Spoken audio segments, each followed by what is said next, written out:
I think, we just need to have a fair and just system on how we distribute food. We know that food security is like the canary in the coal mine for people that are struggling with the cost of living crisis and the housing crisis and the energy crisis. When people need food relief, they have run out of options. So my name is Cheryl. I'm a mother of two and I am here today to secure my children's future.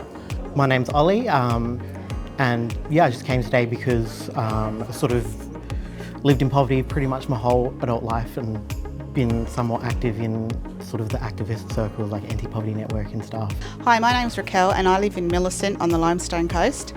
And I've actually came not only for myself but to help try and get some supports for my local community. The government is working on a project around a secure food system for South Australia, and they've talked to lots of different stakeholders. One of the groups they hadn't yet talked to was people who've actually got experience of what it's like not to have enough food to get by. We've been right around the state talking to people in all different communities and had lots of conversations with people about what the issues are. And today we brought people from all of those conversations together into one room to try and work out what we can do. So what are the solutions that we need to make food security not a problem the way that it is right now for South Australia? The nearest food bank to us is a 110-kilometre round trip because that's where the food bank is. If it wasn't for community sharing and helping out and from just generous people, just those that are on low incomes, like they grow their own food, so they all actually drop it off at the community centre and you go there and help yourself.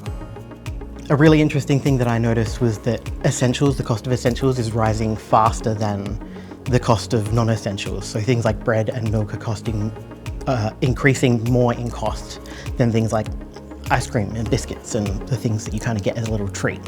I've learnt the older I get, I need to look after myself, which means eating properly. You can't do that when you're in food insecurities because, bread, $5. What SACOSS would like to see overall is that people don't need food support and don't need food relief because they have enough money to buy the food that they need to support their families. That's a federal government issue. We need to see income support levels raised. The kind of consensus that I think pretty much everyone had was that we need to raise the rate. I think that's a pretty obvious solution, is if people have more money they will be able to access food a lot more easily. I think the main thing for us is to get some sort of public transport. I was speaking to a resident that also comes to my craft group and he was saying, I can walk to the supermarket, but when Woolies has big special on 25 kilo bags of rice, how do I get it home? If we had a community bus, he'd be able to go and do his shopping and then the bus could actually take him to his house. I think the people was the highlight of the day, of just getting to meet such a varied range of people that all kind of agreed on food insecurity and how bad it's gotten and that something needs to be done about it. I want more of the community helping the community. So I noticed today we were all like, oh, the government needs to do this, the government needs to do that. What about what we can do physically as part of the community?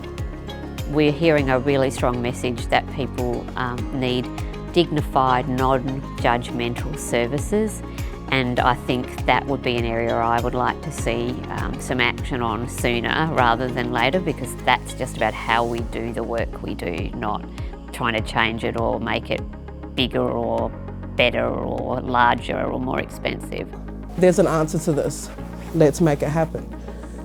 But one person can't change it, we all need to work together.